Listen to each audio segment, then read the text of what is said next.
ঈদ উল ফিতরের টানা ছুটি শুরুর দিনে পথে পথে ঢল নেমেছে ঘরমুখী মানুষের। তিল ধারণের ঠাঁই নেই, ট্রেনে ছাদেও যাত্রা করেন অনেকে।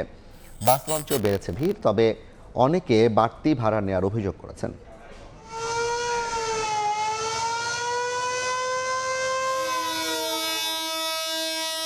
প্রিয়জনের সঙ্গে ঈদ করতে বাড়ি ফেরার এ স্রোত। লঞ্চ ট্রেনের হুইসেল বেজে উঠতেই যাত্রীদের মাঝে ছড়িয়ে পড়ে আনন্দ উচ্ছ্বাস।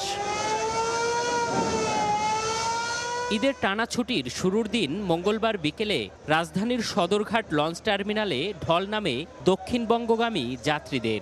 মানুষ বোঝাই করে ছেড়ে যায় একের পর এক লঞ্চ। খুব ভালো লাগতেছে, কারণ আগে তো যানজট ছিল, এখন যানজট নাই। বাসের দুর্গন্ধ আমার সহ্য হয় না, লঞ্চে অনেক ভালো লাগে। বাড়ি যাবো, পরিবারের নিয়ে একসাথে ঈদ করবো, এটাই আমাকে সবচেয়ে বড় আনন্দ।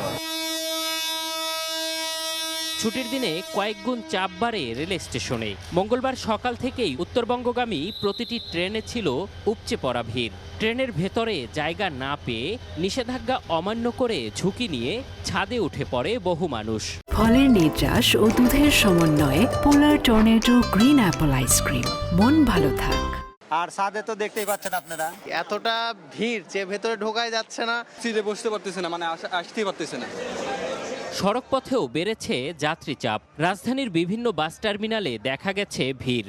বাড়তি ভাড়া নেয়ার অভিযোগও অনেকের। ভাড়া বেশি যাইতেছে, 1500 যাইতেছে। নরমাল ভাড়া কত? 1800। লোকালের মতো ওইগুলো ধরেন 300 টাকা আমরা যাইতাম, ওইগুলো এখন 600 টাকা 700 টাকা যাচ্ছে। ঈদযাত্রা নির্বিঘ্ন করতে সড়ক ও নৌপথে তৎপরতা রয়েছে আইন শৃঙ্খলা বাহিনীর। ঈদ যাত্রায় যাতে যাত্রীদের কোনো ধরনের হয়রানি, টিকিটের মূল্য বেশি নেওয়া, রোডে কোনো ব্লকেট না হয়, যানজট না হয়, আমরা গুরুত্ব সহকারে কাজ করছি।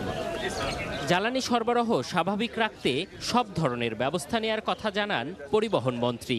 যোগাযোগ সুবিধাটা নিশ্চিত করবার জন্য পাবলিক পরিবহনে আগে যে রেশনিং পদ্ধতিটা ছিল সেটা পাবলিক পরিবহন থেকে প্রত্যাহার করা হয়েছে। পর্যাপ্ত তেল দেওয়া হবে এবং সেটা দেওয়া হচ্ছে। কোথাও কোনো অনিয়ম হলে কঠোর ব্যবস্থা নেওয়ার হুঁশিয়ারি দেন মন্ত্রী। এম এ আজিম, সময় সংবাদ, ঢাকা।